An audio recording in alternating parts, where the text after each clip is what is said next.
Welcome to our Women in Technology peer group.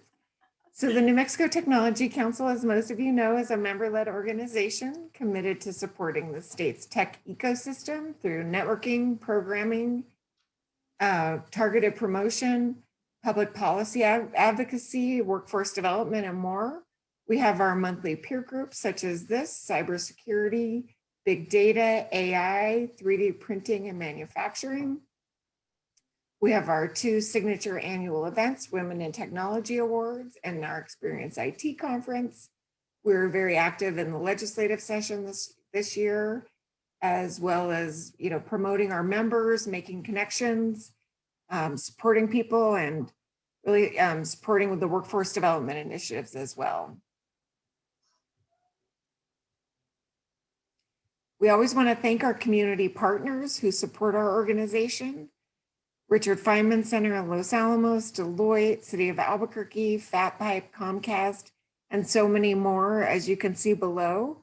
So if you don't see your company's logo on there, please reach out to Mary Tiemann, and we just want to keep making this list bigger and bigger. We're so thrilled to have such a great support system across industry sectors.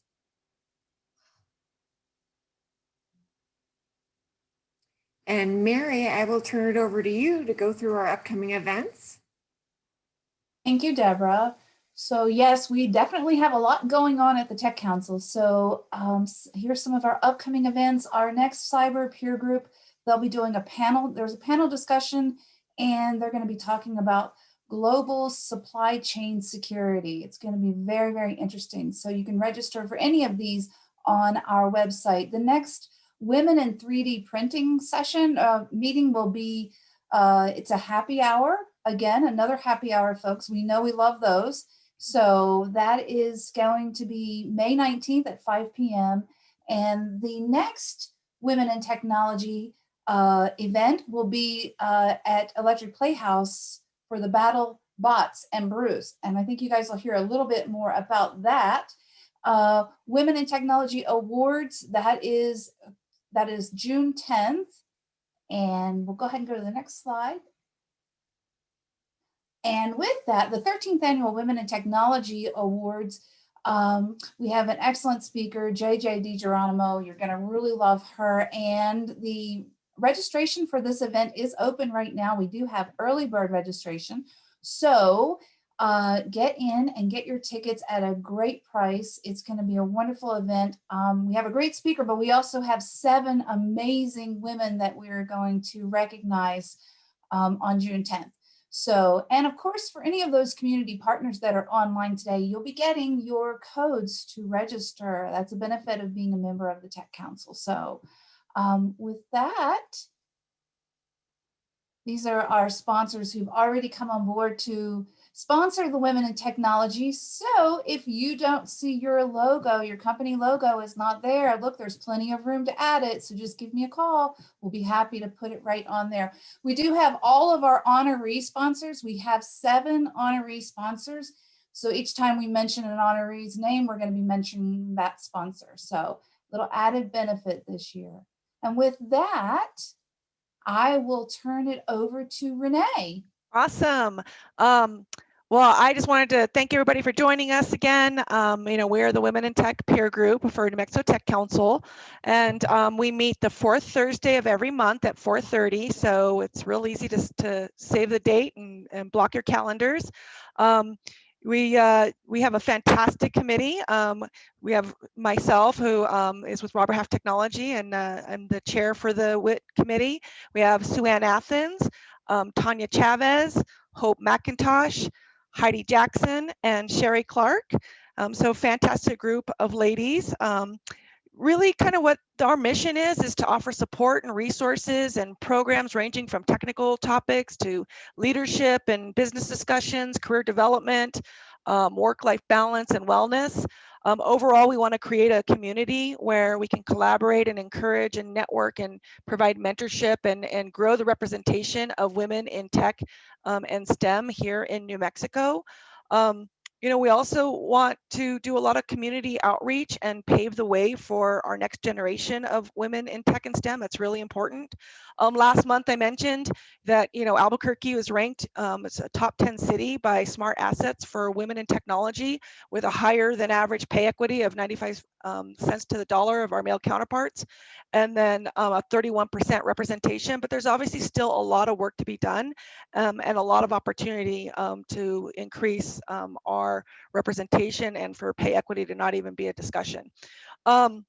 We've had some really great programs so far this year. Jessica Duvernay from RS21 led us in a fantastic discussion about resilient strategies for leading through this pandemic and trying times. That was a really inspirational topic. Last month we had a great leadership panel of WIT leaders from here in New Mexico: Julie Bonello from Presbyterian, Margaret Bailey from RS20 or from RSI, and we had Julie Quinn from Deloitte, and Lisa DeMille from Salesforce. So we had every part of the nation covered, from the east to the west coast to right here in New Mexico, and it was a really great panel. This panel is going to be fantastic. I'm super excited, to bring, these amazing women who are making an impact on our environment.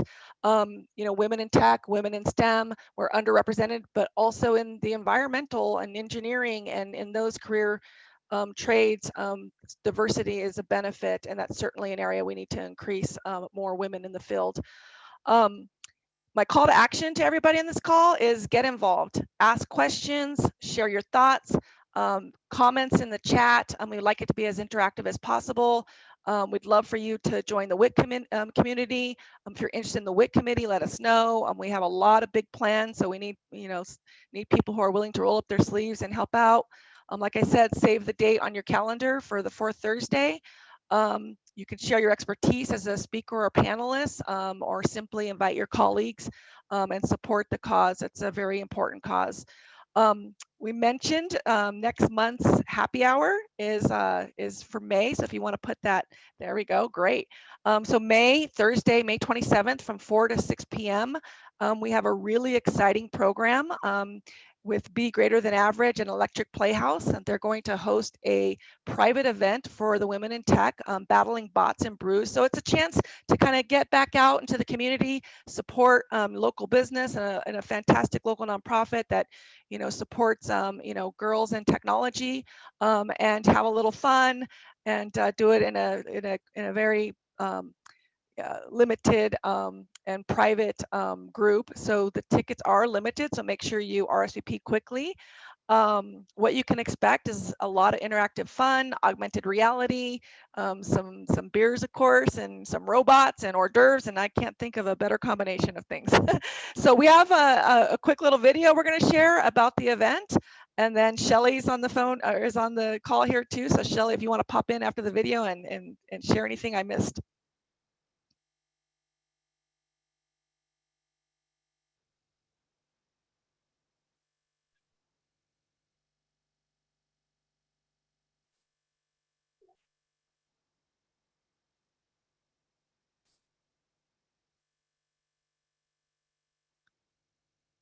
We're missing the cool music, but you can at least see what's going to happen and what you can expect. So it's going to be fun. So Shelly, anything that you can share? Absolutely, Renee. Well, this is really kind of a once in a pandemic opportunity. Electric Playhouse is opening their doors to WIT before they actually officially open their doors. So this will be a completely private event, just those New Mexico Tech Council WIT members that sign up and purchase tickets. And I will put a link to that video if you want to see that video again, or share it with a friend. How many of you here, show of hands or comment in the chat, have ever been to one of the infamous WIT wine tasting dinners? This is going to have that same kind of level of energy, right? And so much fun, and all for a great cause, to help us grow a program we're calling Girls into Technology. And if people have questions, please feel free to reach out. You know, all the time we work with kids and robots, and adults and young adults always tell me, I wish I could have done that. Well, now is your chance. Okay. You don't have to have any experience. Show up. We're going to have a pit crew of some of our more mature students to help you out. And there's going to be some amazing hors d'oeuvres, and the bar will be open. And if you've not been to Electric Playhouse yet, you've got to come check it out because it's incredible. Awesome. Sounds fantastic. So, so we have a little bit of a special intro today. You know, it's really important for us to, you know, support the local community. And in this particular case, Resource Brewing Company is a fantastic local brewery, actually owned by one of our very own women in tech, Stephanie Arthur-Wright, and her amazing husband, Sean. And I'm just really excited to hear more about their brewery and tell us a little bit about this fantastic vegan beer. I can't think of a better theme, better time to enjoy that. So Stephanie, I will turn it over to you if you want to share with us a little bit about Resource Brewing Company. Very good, thank you. Can everybody hear me okay? Yep. Yeah, okay, great. So for those of you asking where we were located, we have some information on the slide in front of you. As Renee said, my name is Stephanie Wright. My husband and I own Resource Brewing. We opened in October of 2020, which was great timing, as everybody knows. And being a new business, especially opening during COVID, we really appreciate opportunities like this to tell people that we exist and to tell a little bit about why we do what we do and why it's important to us. The brewing industry, as you may know, is very energy and natural resource intensive. We knew early on that we wanted to do things the best that we could to reduce our footprint. It's very hard for small breweries to do that. You find that mostly in the large scale. But although I could talk about a million things about our brewery, including all of our cool tech systems that we use to run efficiently, I thought today, in the spirit of Earth Day, I would talk to you for a few minutes about some of the things that we're doing here at Resource to try to be good stewards of our planet. So one of the first things that we do is that we use nitrogen. So what is typical in the industry to purge tanks, the storage tanks of oxygen, and to push the beer through the beer lines is carbon dioxide. And as many of you know, carbon dioxide is a greenhouse gas. And so we use nitrogen for those processes for our brewing and our transferring. We actually have a nitrogen generator that extracts nitrogen from the ambient air. We compress that, put that into bulk storage so that we can use that when we need it and reduce our CO2 use as much as possible. Another thing that we do is we use an on-demand water system. I'm currently sitting in our brew house, which a lot of people don't get to see because it's behind the scenes. But typically a brew house has 3 vessels. And one of those vessels is basically a storage for hot water so that when you need that for the brewing process, you can pull that in. Well, instead of having that extra tank, we use an on-demand water heater. So that allows us to heat the water just that we need to use for the time. Our on-demand water heater is 98% natural gas efficient. So that really helps us cut down on our gas usage. You can see it right behind me. It's right there. It really lessens our footprint of our brew house as well. Another area that we do is our walk-in cooler. So if any of you can see Sue Ann Athens on the photo, there's a big yellow box behind her, and that's actually a used shipping container. We took that and we built it into a walk-in cooler for our cold storage for our beer. Typically, when you have a walk-in cooler, it's about 3 inches of insulated materials on all of the walls. We found some recycled used material, and we basically upcycled that and created 6 inches of wall space. So that takes our R value from 25 to 37. And what that really means is that it helps us to efficiently keep that beer cool while using much less energy to do so. Another area that we do is in our lighting.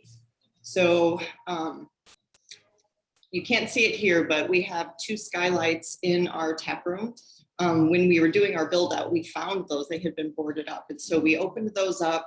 We put in new energy efficient windows, trying to maximize as much of the natural light as possible. And then we changed out all of our lighting, with the exception of the bathrooms, to, oh, there you can see, thank you. All of the lighting to LED lights. And so by also using smart switches, we're able to actually very minimally change the lighting throughout the day. As the day goes by and the natural light wanes, we're able to actually adjust the lighting and use just as much as we need at any given time and not use extra energy during the day when we can maximize the natural lighting. The next item is probably what is the most known for our program. And Sue Ann, when she came in today, she brought back some growlers. And so we use glass for our to-go packaging. Cans and growlers are very popular, and they have become more popular with COVID. My husband and I made the decision early on, even with COVID, that we didn't want to use cans. We did not want to participate in the environmental damage that the mining of bauxite produces, which is the source material for raw aluminum. So we decided to use glass. And so what we did was we did not brand our glass. At that time when we opened, people were not refilling the growlers like they used to. And so what we did was we said, we're gonna just save some money and not put the branding on the glass. And then we created a program so that if people return our glass to us, we don't refill other growlers. But if they return our glass to us, we put it through a 3-step cleaning process. We put it in a machine called an autoclave that actually sterilizes the glass.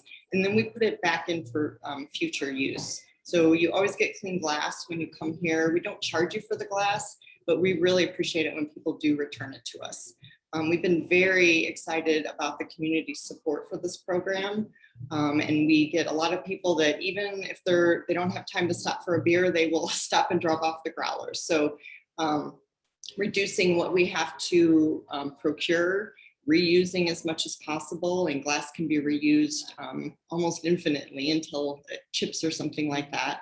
All of that's better than recycling when you can do that. And so that's something that was really important to us that we've made as part of our business process. And then last but not least is the beer.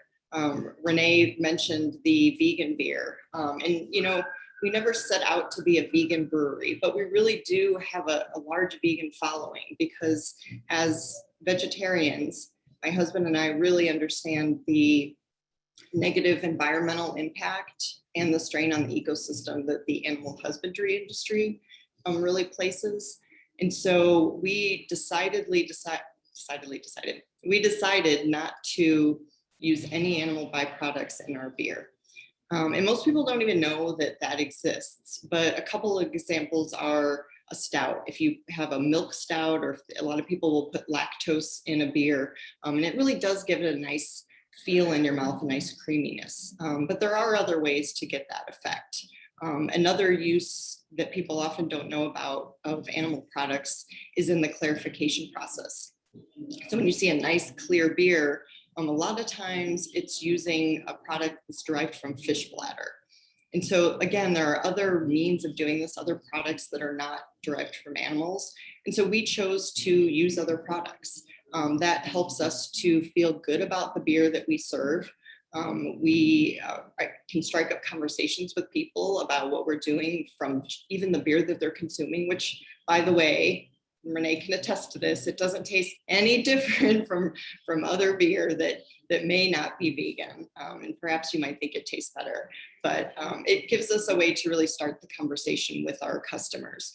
Our logo mark is about it's conversation bubbles around a bottle cap. And so we really wanted to create an environment where we could bring people in and we could talk about ideas and not have the distraction of TVs.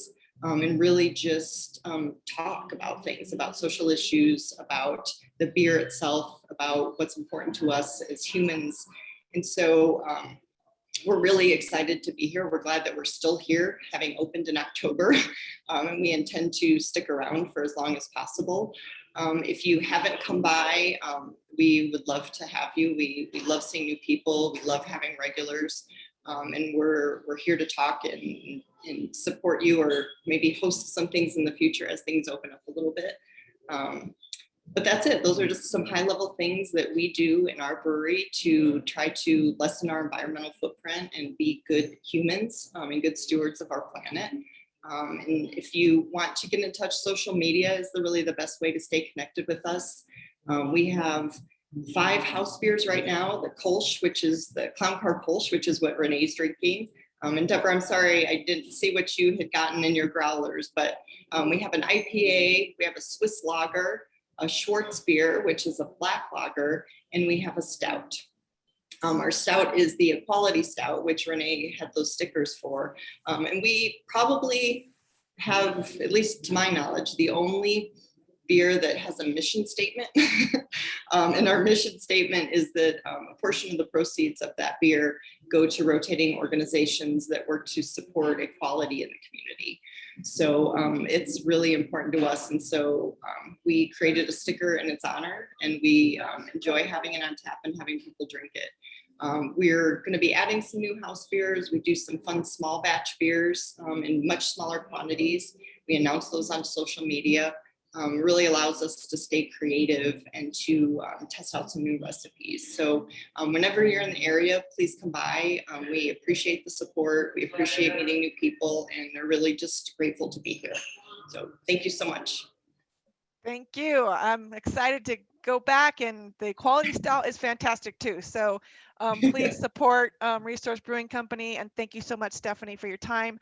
I also want to take a moment and thank everyone who submitted a toast. It's something new that we wanted to do to get everybody involved, and obviously to take a moment to toast this fantastic, WIT community and this panel, and have a little bit of fun.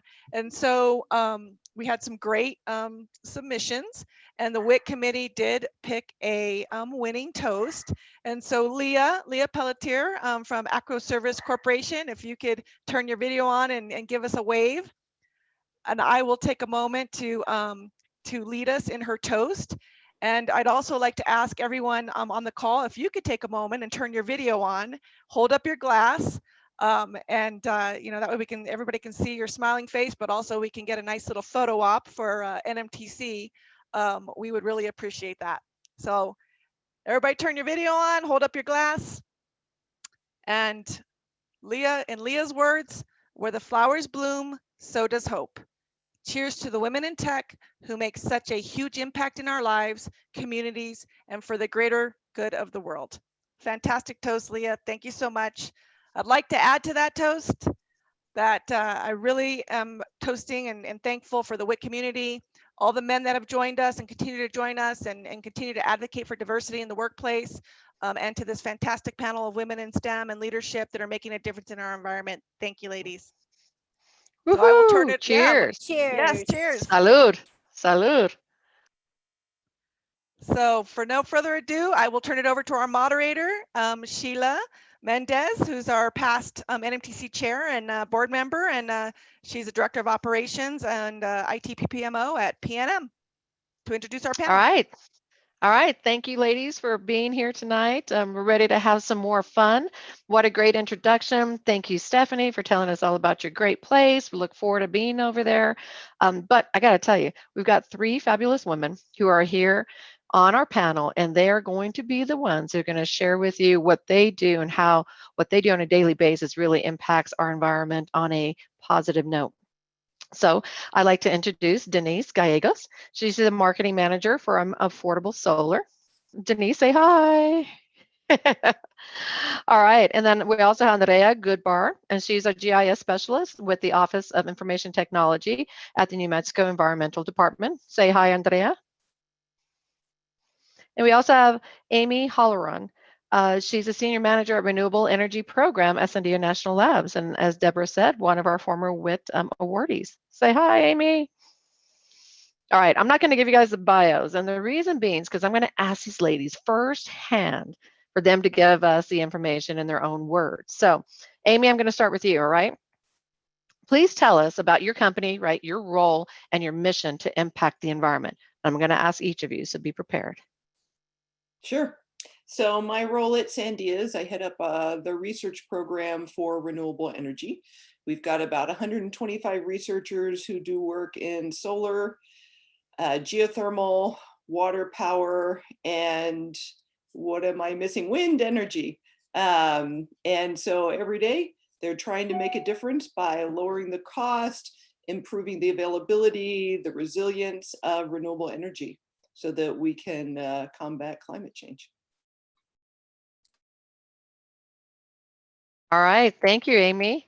I look forward to hearing more about that as we go forward. Andrea, how about you? Why don't you share a little bit, the same question. Tell us about your company, your role, and your mission to impact the environment. I work for the New Mexico Environment Department, which is a regulatory agency, and our mission is to protect and restore the environment and also to foster a healthy and prosperous New Mexico for present and future generations. And so our mission is also guided by 4 core values: science, innovation, collaboration, and compliance. So one of the ways we're positively impacting the environment is in fiscal year 2020, NMED is leading various initiatives on climate change, the mitigation of ozone formation, prohibiting certain uses of produced water, remediating PFAS, and addressing legacy waste. We also work to protect workers for occupational death injury, and we permit septic tank systems, which is really important. And currently we're partially leading the state's COVID-19 rapid response. I work for the GIS section, where we mostly work with licensing of software and software support.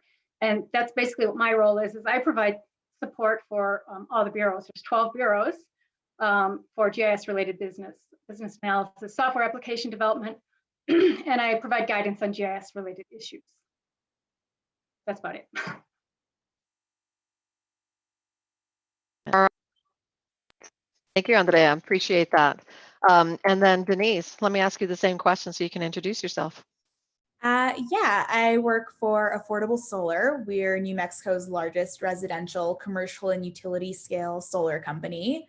Our mission is to help New Mexico transition from carbon producing power generation assets to entirely renewable ones, and to really just change the way we produce energy throughout the state. So my role is to communicate the goals and accomplishments of all 3 of our divisions in a way that can be understood by those who don't work with solar energy or with power generation every day. Thank you. And like you ladies, I mean, I work for PNM, and if you've been reading in the papers and et cetera, but after the Energy Transition Act happened at the state legislation, you know, PNM said, you know what, besides being 2045 and being completely carbon free, we went 5 years earlier. So our goal is still by 2040 to be carbon free, and we are moving in that direction. Just entered our Western Energy Imbalance Market, great things for renewables, and with our Avangrid merger, we'll be one of the largest utilities for renewables. So I look forward to continue to working with you ladies as we go forward. All right, second question, you guys ready? So what inspired you to pursue your respective careers and lead you to a career where your contributions could help, you know, restore the planet? It's not just doing your job, it's doing your job well and loving what you do, right? So it's a pasión, it's a passion. So let me start with you, Andrea. How about you start with that one?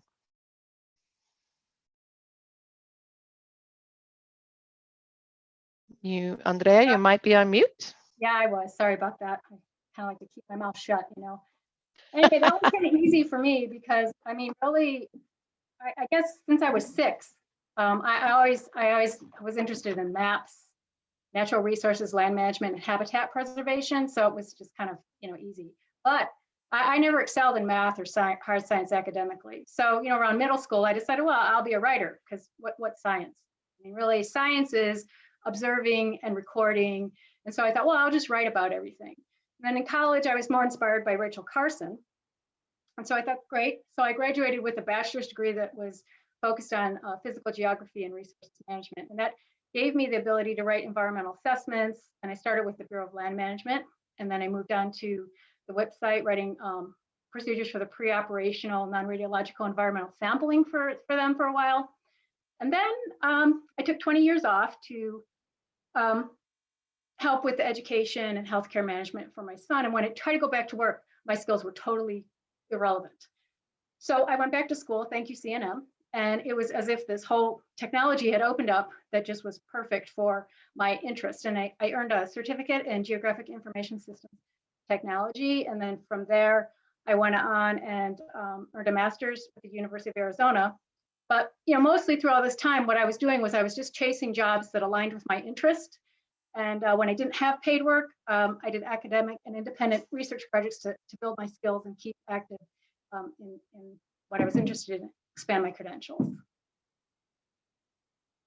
You definitely have a fabulous career there, and it's okay to take 20 years off, right? Especially for someone as important as your son. And so glad that you went back to school, got your certificate in GIS and you went on for your master's. So thanks so much for what you're doing and contributing. All right, how about you, Denise? Do you want to share a little bit about how you got to where you are today? Yeah, it's a bit of a story, but the job market for marketing communications professionals here in Albuquerque can sometimes be pretty limited. So while I was getting my degree, I never really thought too much about who I'd be working for or what I'd be contributing to. I just kind of knew what kind of work I wanted to be doing in terms of tasks. That being said, I took the first job that I was offered out of college, which was at a casino actually. And shortly after I was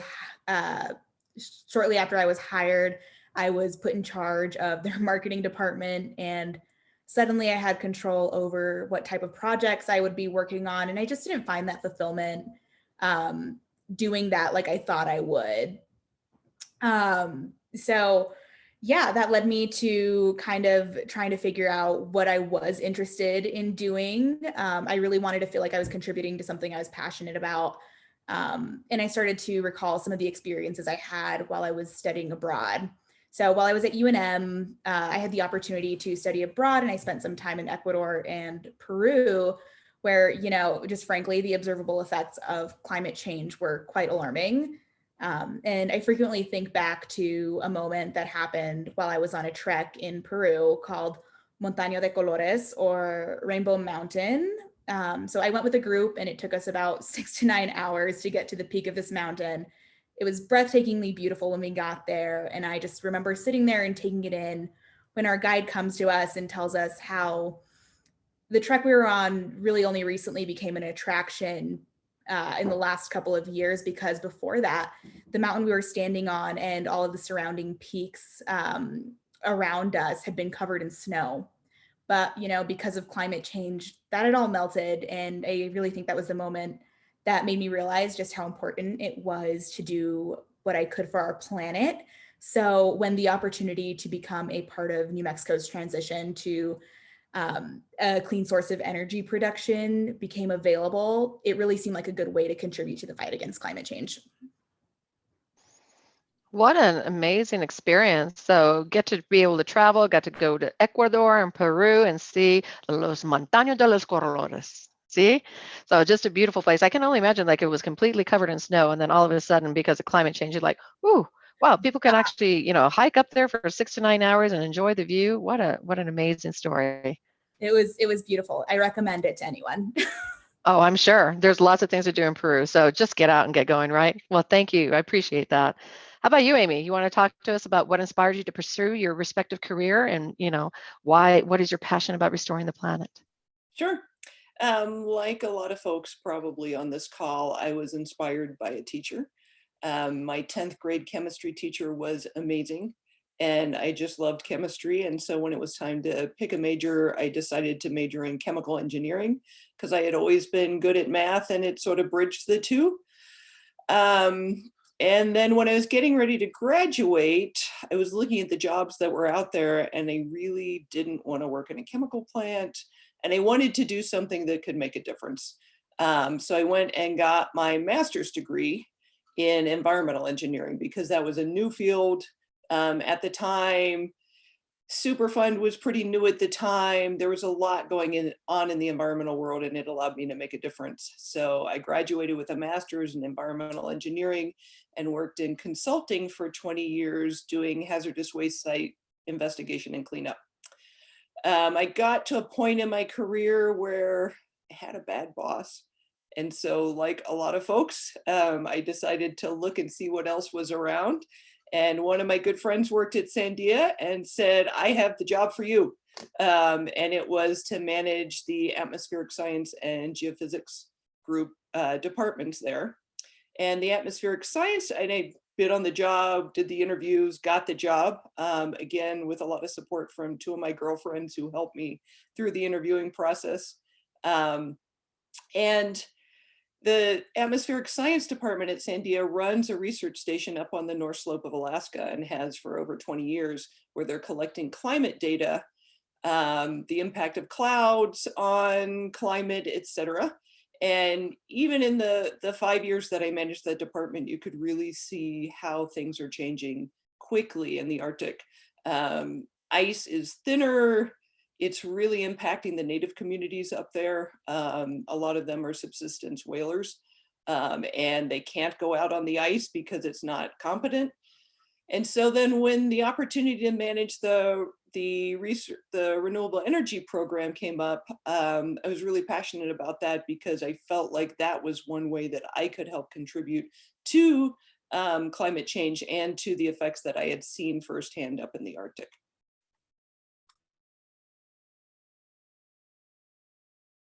Well, thank you very much, Amy. So environmental engineering, I'm just going to put a little plug for you, although I know you really love Sandia Labs. But after our Avangard merger, we will at PNM have a chief environmental officer. So we take it very seriously, just the same. And so I just want to put that out there for anybody, when the time comes. But, with your chemical engineering and you loving math, it seems like it's a really good fit. And I'm glad that you landed at Sandia and really are enjoying what you're doing. Really exciting stuff. All right, so I'm going to pick one of you to be able to answer this next question. All right, so I'm going to pick Denise. How about this? So Denise, from your perspective, what is the environmental and economic impact and opportunities here in New Mexico? Would you like to share what your thoughts are on that? Yeah, of course. So I'll start with the economic opportunity here in New Mexico, which is huge. At Affordable Solar, we aim to provide New Mexicans with meaningful careers that are furthering our clean energy goals and helping build a clean energy economy here in our state. And over the next couple of years, we're looking to add about 70 high-paying positions to our team. We also try to invest back into our local economy as much as possible. At the moment, we're investing over $7 million back into Albuquerque's economy in order to double our facilities to prepare for the growth we believe is going to take place over the next decade.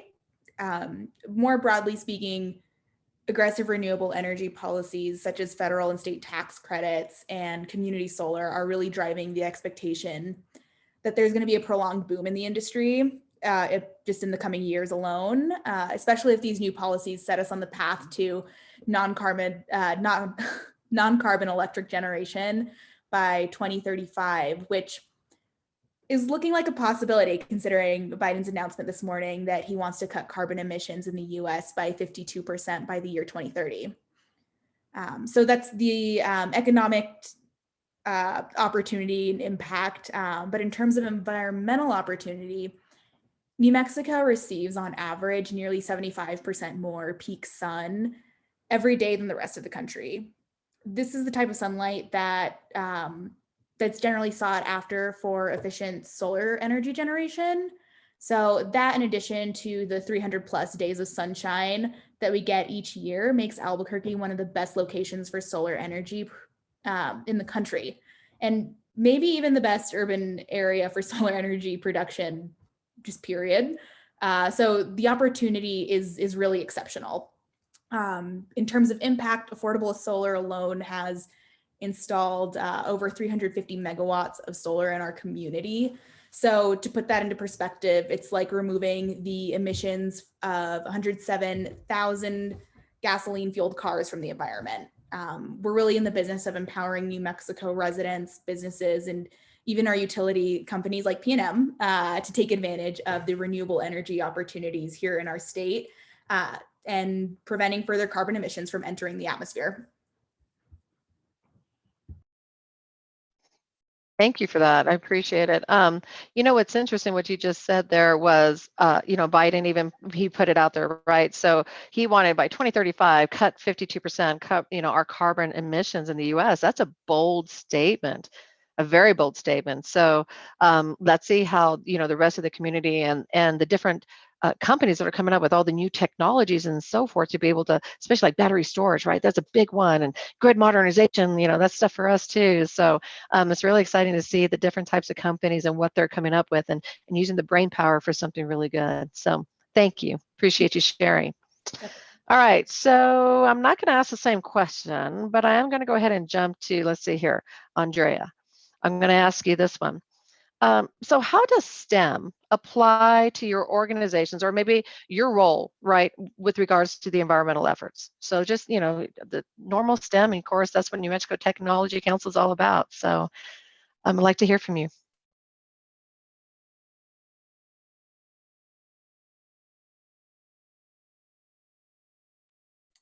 Was that for Amy? For Andrea. It looks like she might be frozen. Yeah, I think she's frozen. Uh-oh, yeah, I I'm can't back. see her. I'm back now, but I'm back now. So if you want to do Amy, that's fine. I don't know why I'm freezing. Oh, it's all right. Well, Andrea, we'll start with you, and I don't mind going to Amy right after. So how does STEM apply to your organizations or your roles in environmental efforts? Okay, so to start out in the chat, I placed a link that it links to some of the maps that our department has, our web maps. Kind of following on from what Denise just said, so I'm glad I got to go next, is one only has to attend a legislative finance committee here in New Mexico to know that many of our extractive industries really pump a lot of capital into the state funds, particularly in the southeast and the northwest part of the state. So with that also comes certain regulatory concerns. In fact, I just read, I think it was in a Forbes article from last year, that oil and gas emissions are the largest source of climate pollution within the state. So our agency, as one of the public services, is to regulate air emissions. And so one of the things that NMED did is partnered with EPA and used helicopters to fly many of the, well, in the Permian Basin and the San Juan Basin, I think up in the northern part of the state, to sort of evaluate which oil and gas facilities may be having unregulated emissions. And so they used forward-looking infrared and could identify where maybe some of our compliance people might need to look to see if these were events that might need to be brought into compliance.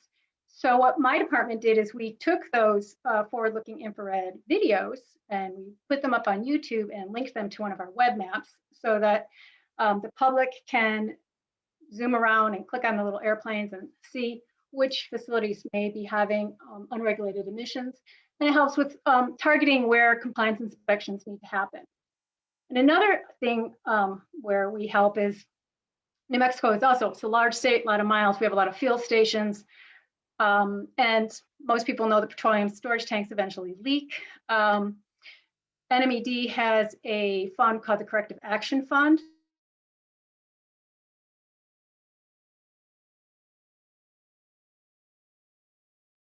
All right, looks like she might have just froze for a minute, but if you do look in your chat, she put the www.env.nm.gov, and there's a link there in case you want to take a look at those maps. So she was sharing that as a public person. You can go out there and see where maybe some of those culprits are, right?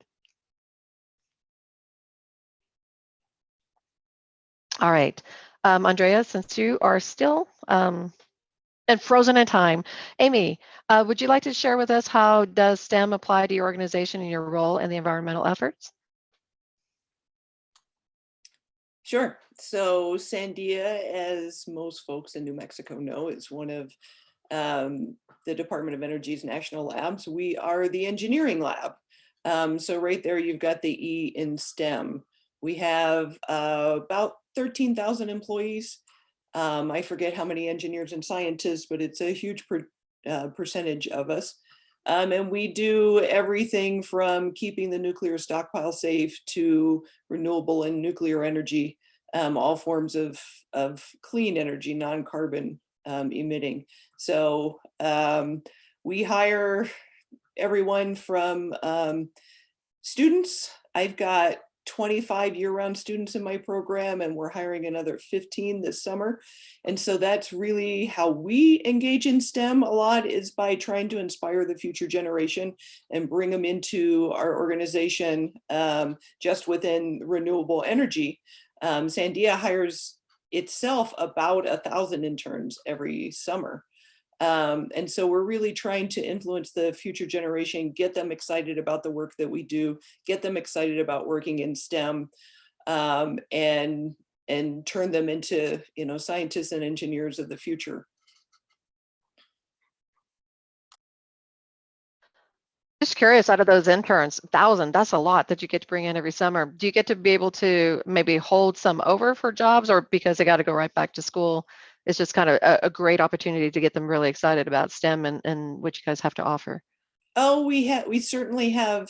We hire some for summer, and then they work out great. And especially if they're doing something computational on a computer and don't have to be physically at Sandia, they can go back to University of Texas, UNM, New Mexico State, wherever we got them from, and continue to work throughout the school year. We don't have them work nearly as many hours, obviously, during the school year, but I've got interns who have come back, 3 or more years in a row. So try and continue that. And then I know of a number of folks who started at Sandia as interns and then eventually went on and got a master's degree in engineering or science or a PhD and came back and worked with us, and we sponsored them through the whole process. That's great. And like even Shelley was saying, that you guys truly have an amazing internship program. And I hope, I don't even know if you guys, we tried using the apprentice program through C&M, and we loved it at P&M. Really got some very smart people. And I know that the funding stopped, from the federal funding, but I'd love to see that kick up again, because I think that gives these young, passionate people an opportunity to start dabble right in the areas that they're pretty interested in. And I know with Sandia, P&M, we also partnered with you guys on the very first solar test site over here called Prosperity. So when we got to have battery storage, we actually try that out. It's one of our first plants. And when I take people around and we do little tours, that's one of the places that I make sure we take them to. So that was a great partnership amongst other companies that was involved with that. So thank you. Appreciate that, Amy. Well, let's see here. All right. You know what? I wanted to go ahead and ask another question here. And Amy, if you don't mind, let's start with you. But what needs to happen in the future? And I mean, really thinking about that, but what has to happen in the future, and how can we leverage technology to solve environmental problems? We know that's growing. We know it's changing. Technology changes, boom, in a flash. But what needs to happen so we can really leverage that to help us going forward and stop some of these crazy things that are happening? So I'd say one of the main things is we need to get the young generation excited about STEM. When I go to hire, I get a huge number of applications from folks from other countries because they've stuck with it and gotten their PhD in mechanical engineering or something else.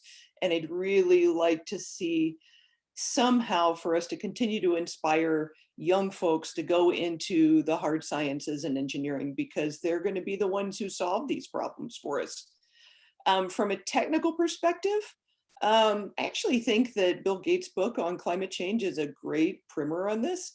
And you being from P&M is going to like this. We need to electrify as much as we can and move things off of fossil fuels. So can we get more electric cars? Can we get people to switch over to electric water heaters? Can we just electrify what we can and then use clean energy like affordable solar to generate those electrons? So I think that those are some of the big steps that we need to take as a nation. It looks like the Biden administration is going to be very supportive of doing that. But if you want a good book, it's a pretty accessible book for anybody. I think the Bill Gates's Climate Change. Okay, so you can go ahead and look up Bill Gates. I don't know what the actual, is it just climate change, or if you know the name of the book and anybody can find it, put it out there in chat. All right, Renee, I'm going to give you a little task here. She's on it. So in case anybody wants that. All right, I appreciate that. Hey, Denise, would you like to take some time to answer that one? Yeah. Off the top of your head? Off the top Yeah. of my head, I will warn everyone, my role is definitely less direct tech related. I like to consider myself more of a STEM translator than anything. But I do have to second what Amy said, making sure people are excited about entering fields like this and maybe even removing the intimidation that some people feel entering those STEM fields. I know for myself, I was far intimidated to take my first math class at UNM. So I went the communications route. So maybe just removing that intimidation and encouraging students to enter that STEM arena without fear or judgment. And then also just making sure that the technology that we do have is accessible for everyone, because, we can have all of the tech in the world, but if we don't or aren't able to utilize it, it doesn't do us any good. So accessibility is also really, really important. Agreed. Accessibility, removing the intimidation, that was really key, because so many young folks coming out of college, Amy even said that, like, they get in their field, they're like, oh, I'm going to stick to mechanical engineering, or I'm going to stick to this. I'm not wanting to change. It has to be like, how do you make this sexy? How do you make this environmental climate change something that people can just like really relate to? I know that's just kind of off of the cuff type of a question, but Andrea, do you know how we can make this sexy and really, get more people passionate about it? I don't know, because I already think it's sexy. So That's good. We can no, dress it up. I don't know, put cute little hair bows in it. I don't understand, but right. Go ahead. I think interns, that's a good way to go. Definitely letting people intern. Can't hear now. That what they do today and contribute can actually help us in the long run. I don't know if you guys noticed, but with the millennials and so forth, they may jump from job to job to job. So it's very different to try to get them to stay in one path, right, one lane. But the one thing I have noticed is that they do bring a passion about the earth, bring a passion about environmental. They're really actually thinking about, what am I going to be living in the next 10, 20, 30 years, and then some. So that's one thing that I've actually seen. And so with what you guys have said, right, bring the passion, get them excited, take some time. I would like to see any of us in STEM, if any young child, young person, not even a child, but if they're interested in something, do an informational type of interview. Let me show you what we do, educate them, maybe partner more with with CNM, with UNM, with the different schools around to get involved with them and bringing them forward and giving them an opportunity to hear more about what you guys do. So that's awesome. If you guys have any ideas about that, please make sure you do so. And I saw that somebody just bought the book. Way to go, Kelly De La Rosa. She's like, bam, I'm all over that. Thanks, Renee, for putting that forward. But before I move on to another question, do you guys have any questions? I mean, these are fabulous ladies. Pick their brains. What are you thinking here? So I'm going to open it up to anybody else out there to ask a question.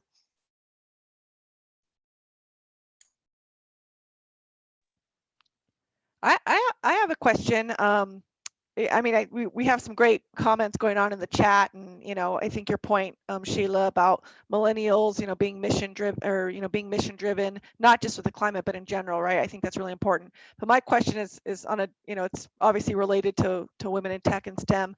But I was watching the Today Show this morning, and they were doing this feature about Earth Day, and they were talking about diversity in climate change and environmental careers, and obviously that's something we deal with in STEM. But I'm just wondering, curious from your guys' perspective, how critical is that? I mean, what I thought was really interesting is one of the ladies shared that women by nature are nurturers, and often this climate change or this dilemma that we're faced with, it's presented as a war on climate, right? And is there a different mindset? Is there a different type of discussion we can have? Is there an impact that women could have if we could increase the representation and not just STEM, but in environmental careers.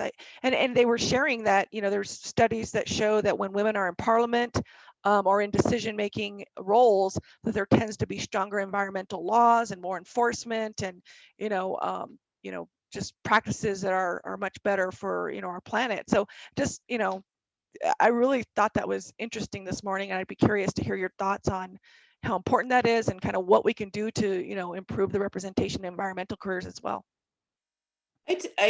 I'll take a stab at that. I think absolutely. There's a quote that one of the VPs at IBM has, and I've got it written down. It says, smart teams will do amazing things, but truly diverse teams will do the impossible. And you really, if you have people from the exact same background, and I don't care if it's gender or the university they went to or the schools that they, the disciplines that they studied, you tend to end up with the same answer to whatever question you're trying to get to. And I think that women absolutely need to be at the table. And we need to be working with the younger generation to inspire them. There's not many more women going into engineering than when I did, 35 years ago. And that really makes me sad. And my daughter went into engineering, and that made me just like the proudest mom around that she did that.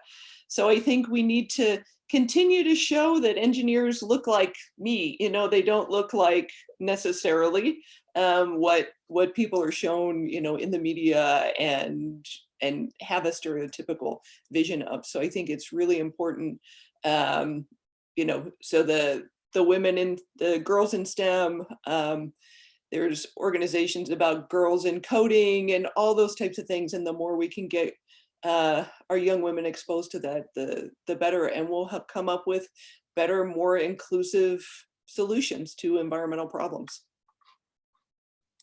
Well said. And Amy, they want you to post that quote, so make sure you do that before you move on to the next question, right? But how about you, Andrea? You want to go ahead and piggyback on top of what Renee was talking about?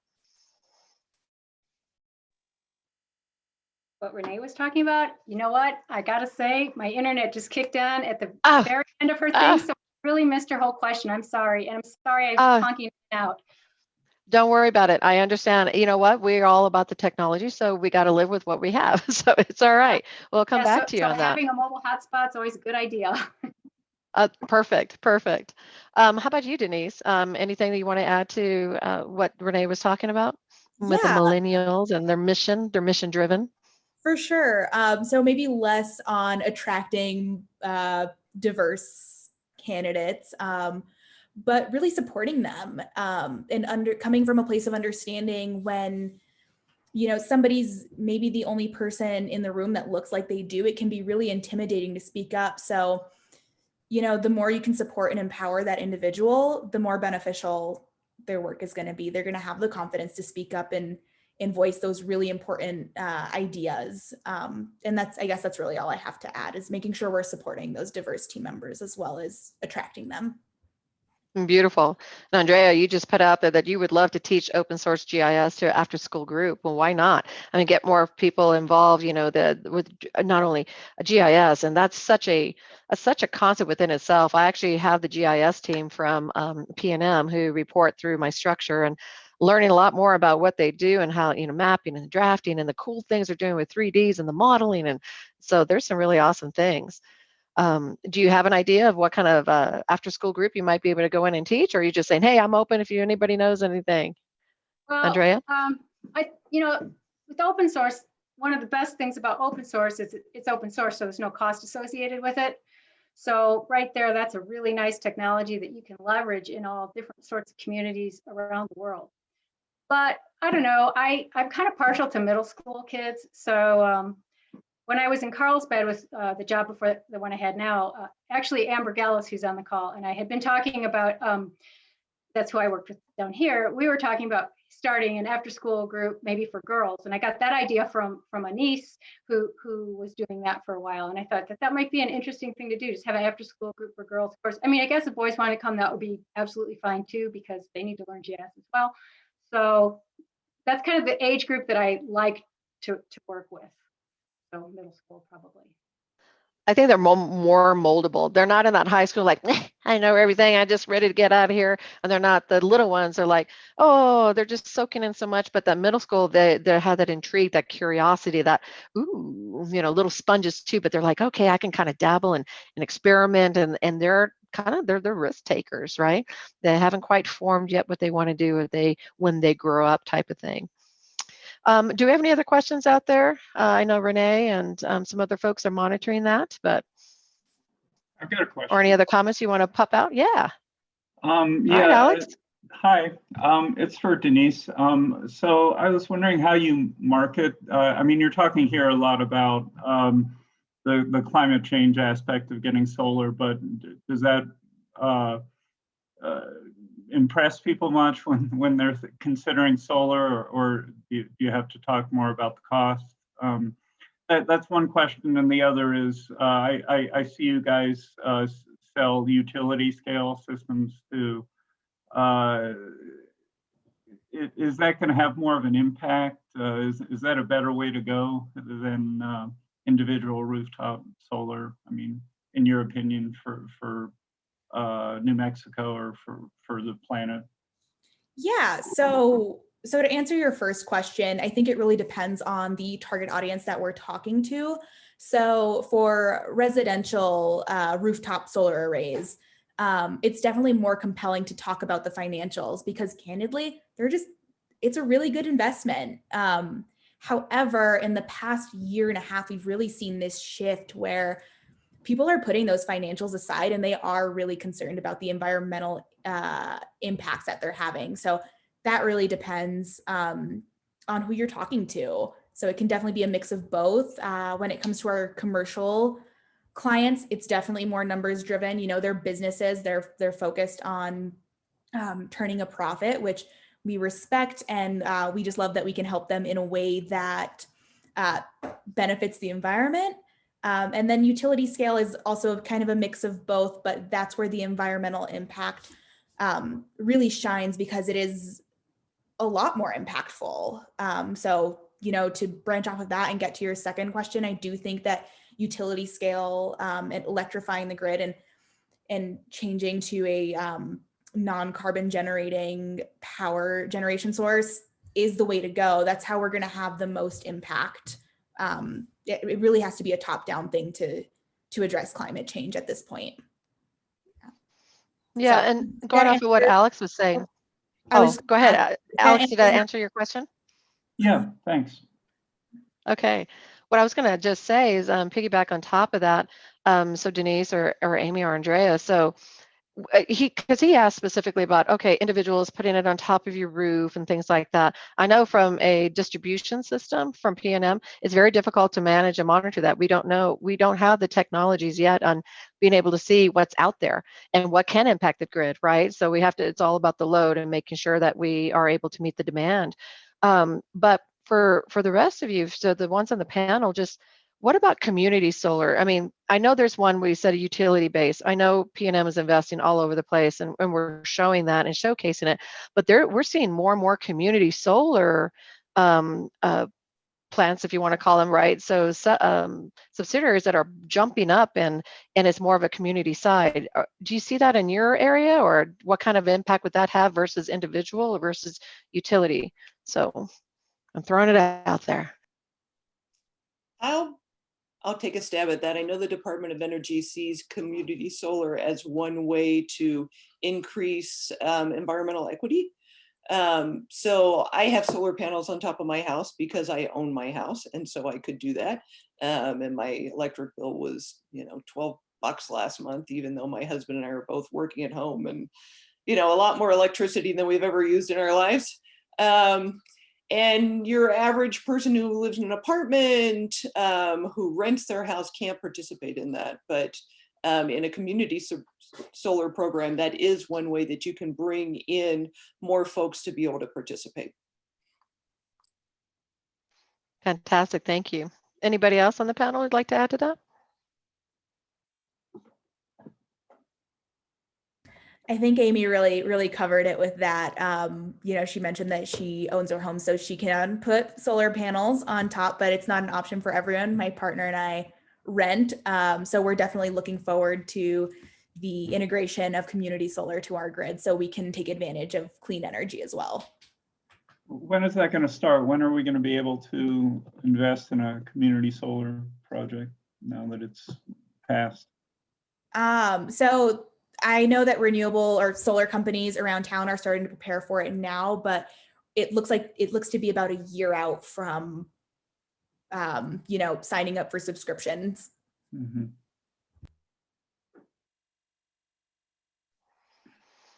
All right. We definitely will have more opportunities to ask some questions here. And by the way, Andrea, somebody said, hey, coding clubs, girls who code could also be a good fit in case you want to jump in there and teach some open source.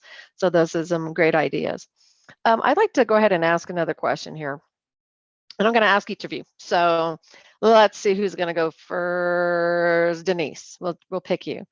But what advice do you have for all of us, right, professionally or personally, to make our own personal contributions to New Mexico and to the planet? Because it's got to be personal. So what kind of advice do you have, Denise? Definitely. I think in one of the questions I answered before, I talked about how the fight against climate change really needs to be a top-down issue. We have to start on a large scale. But on a personal note, I think just making the changes that are manageable to you every day. Not everyone has the money to invest in a rooftop solar system, but I'm betting that most of us can use a reusable water bottle or recycle our trash. So just doing what's manageable to you. All right. How about you, Andrea? You have anything to share? What's your advice? Okay, unmute. Yeah, pretty much what Denise said. I spent a lot of time being a volunteer. Started out volunteering with the Bureau of Land Management and Cave and Karst Resources. When I started with CNM, every single project I did was mapping sinkholes to protect them, hopefully protect them from destruction during oil and gas or road building or any kind of extractive type of activities that go on public land down here in southeastern New Mexico. So, that was my personal contribution. And then I grew that into my academic and then my professional. And I guess my advice would be, to find something that you're interested in, invest yourself in, and maybe it'll become a career, or maybe it'll just be a vocation that you can do on your own. Don't tell other people that they don't ever tell other people something can't be done. Because usually you can, well, it's like Amy was saying about diversity within a group, solutions can be found. That's true, because as soon as you say can't, you've already derailed yourself before you can. So that I always think that's a word that shouldn't be in our vocabulary, right? We think positive or what we can do differently, we can do it. Even if you do a small portion and just inch your way, it's still better than where you started. So that's great. All right. How about you, Amy? Would you like to finish that off with your advice? Sure, and I'll just build off of what Denise and Andrea said.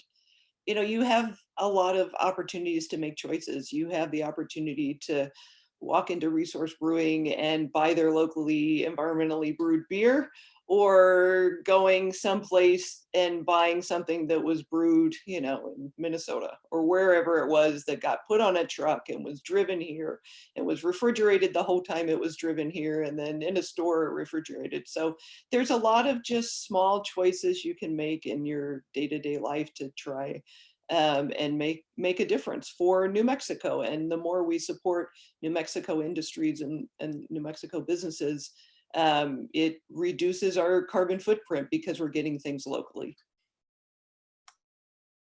Oh, and I'm all for locally. I mean, after the coronavirus, hit, and it was saddening that unfortunately, like the big box stores can stay open or the big box companies, but not the smaller ones. It's like, well, wait a minute. Why? I mean, we're hurting small businesses, and I knew it was all new and it was, kind of a panic. That's a pandemic, right? But I love to really see that if we can do anything to purchase locally, right? When we had a chance, go to a local restaurant, versus a chain, or go to a local brewery. I think that's important because that's how we help New Mexico continue to grow, whether it's environmental, but just economically, right? We're supporting our own. So I think that's an important statement. How about anybody else? Any other ideas or thoughts or comments you guys have? Feel free to just unmute yourself and share what you're thinking.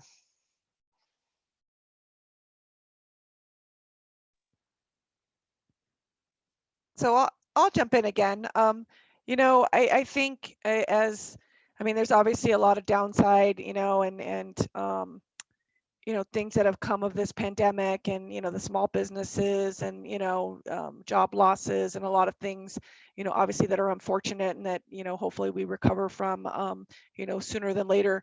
But the one thing that was really telling to me, and I'm surprised that we don't hear more about it, especially from the climate change advocates, and really to try to get people.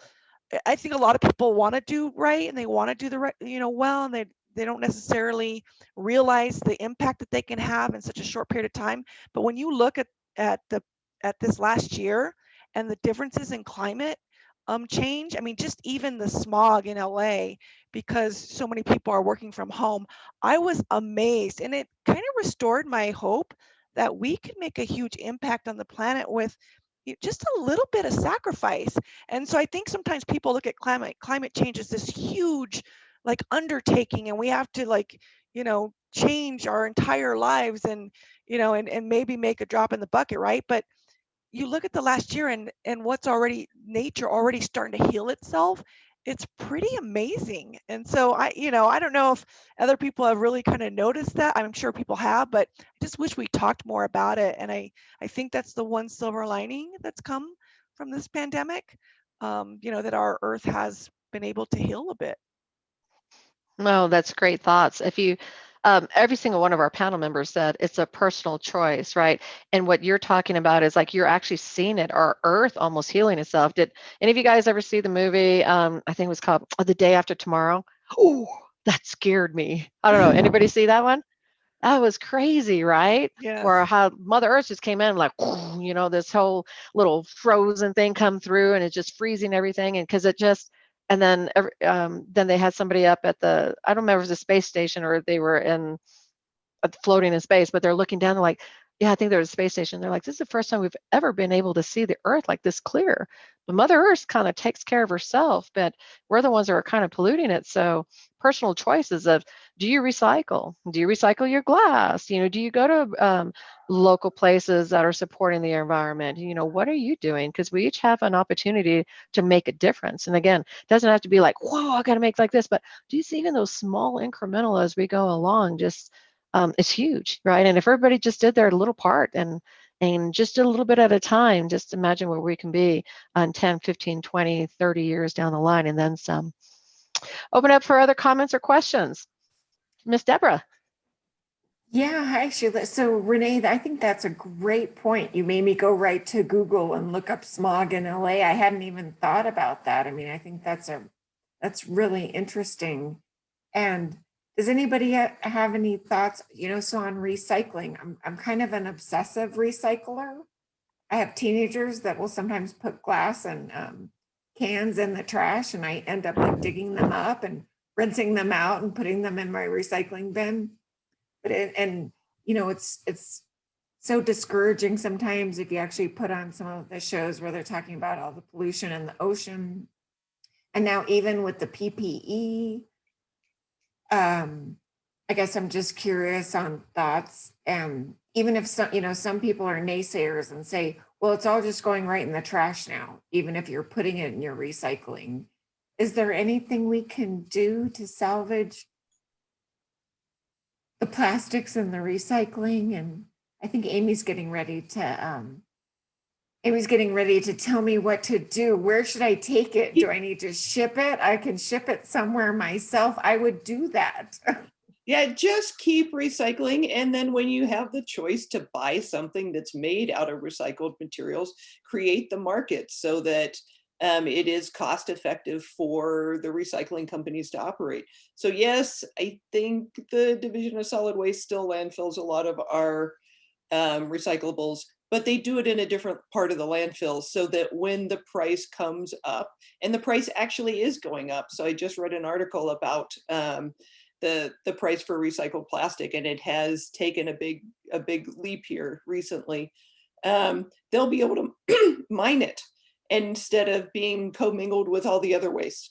And so even if it doesn't seem like it's paying off immediately right now, it will pay off in the future. So I'd encourage you to do that.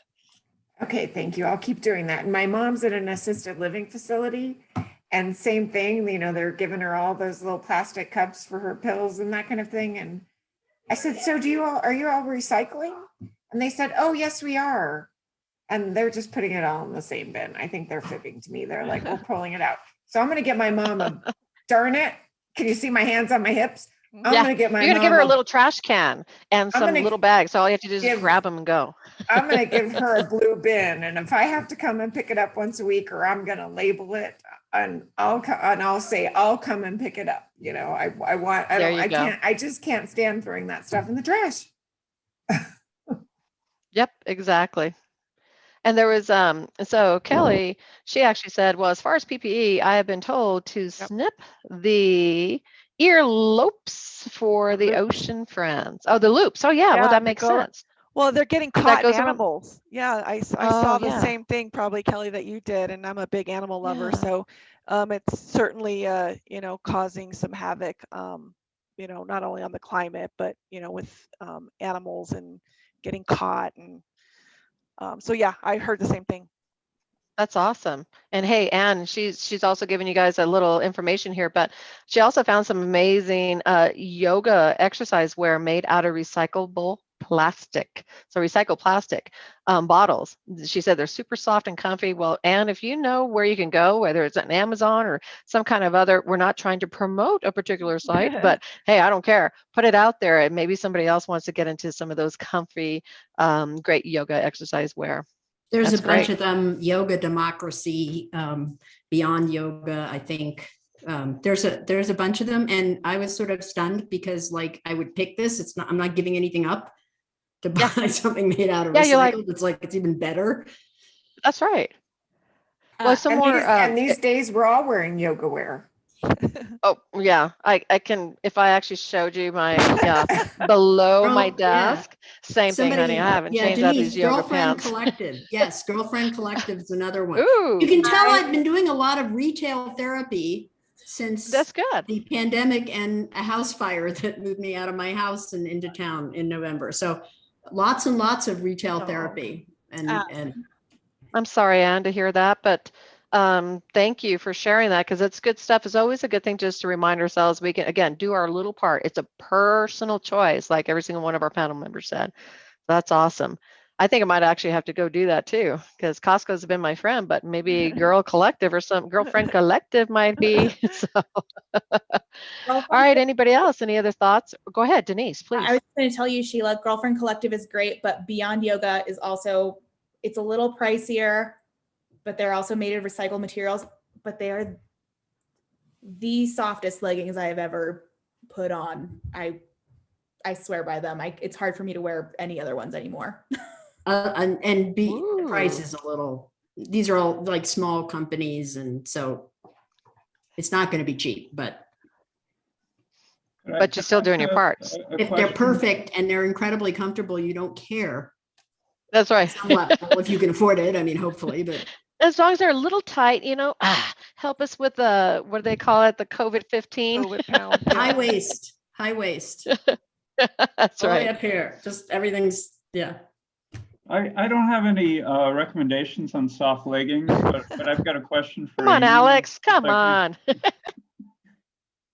Yeah, I was just wondering, I think you said there's, you have 135 or something like that, people working in renewable technologies at Sandia, which I guess is a little bit over 1% of the workforce. And I think the budget, it must be a lot less than 1% of Sandia's budget. But I know that people do good work there. I know some of the solar people. So I was wondering what the outlook is in the future as far as funding of the people you manage and the head count. I'd say it's great right now. The Department of Energy, we just were, sorry about my ringing phone, should have muted that. We just won $35 million worth of projects in the last 2 weeks in the areas of solar. One of them is for a test facility for a new type of solar panel. So right now, the ones that Denise and others produce are made out of crystalline silica, and a new chemical, if you will, is perovskites. And so we're going to be standing up a test facility for that so that we can hopefully help American manufacturers move into that area. And they're more efficient. And the real key thing about perovskites is it doesn't take a ginormous, which it does take to make the crystalline silicon. That's a very hard process, whereas this is just a wet chemistry process. We could make them in New Mexico. We could make them, I think a selling point is trying to put them in places where they're going to be replacing fossil energy so that we can replace those jobs. So could we put them in the Permian Basin? Could we put them in West Virginia? Could we put them in Montana where they mine coal, those places? So I'd say that the future is looking very bright, and we are a teeny little piece of Sandia. Sandia does have a broader energy program. I just do renewables, but we have a group that does vehicles. So vehicle technologies, working on, electrification of cars and hydrogen programs. So we're not going to be able to electrify aircraft. So I think all these areas are ripe for growth. Thank you, Amy.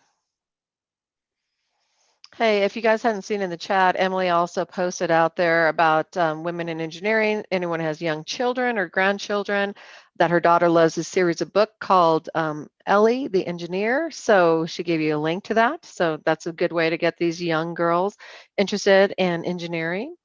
And then also, Amy, thank you. You said, hey, look, if you want to be able to help some students, to be able to help them financially in STEM, go to the nmef.net website. And so there's some opportunities there.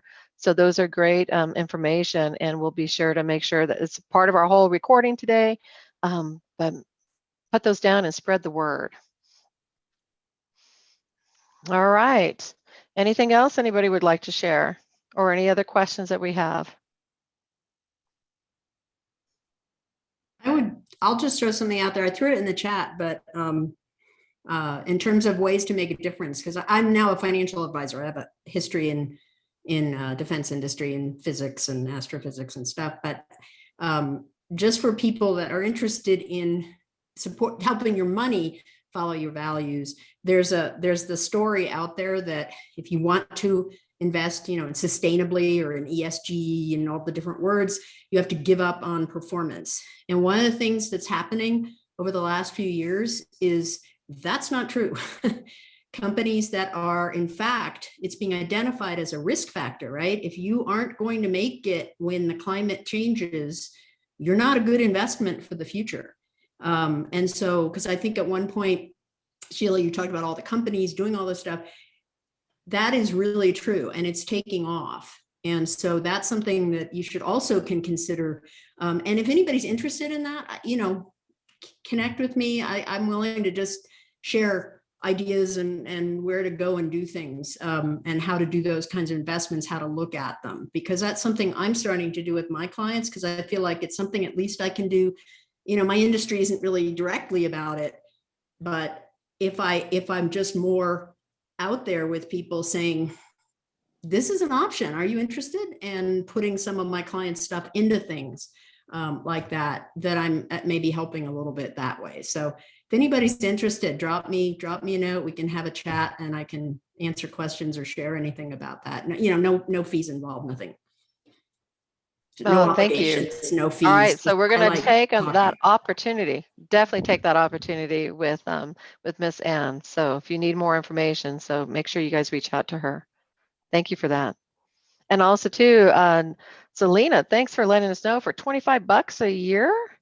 And could be waived upon request, right? So STEM Santa Fe has a monthly program, STEM Pathways for Girls in Northern New Mexico between 5th and 8th graders. So again, try to get that information out, share it. We have a great network of people. I mean, Anne's over here ready to help out wherever you need to. You know, Lena, thank you for giving that information. This is a great program. So. Well, I will wrap us up at 6 o'clock, and I am so thankful for, you know, our WIT community. I'm really thankful to our panel today, Denise, Andrea, and Amy. We appreciate, you know, your passion for STEM and the environment, and, you know, the example that you're setting. Which, you know, that's half the battle with some of the diversity things we talked about today and representation. And Sheila, thank you so much, you know, for moderating and keeping the conversation going, and to the Tech Council, you know, for putting on these events in the WIT committee. So again, I want to remind you guys, next month's WIT is Thursday. Where's my slide? I forgot already. I got you, girl. It's Thursday, Awesome. May 27th. Thank May you. 27th, 4 to 6 p.m. So yes, and that's it's going to the be battling box. Yes, it is going to be exciting. So Shelly shared the link.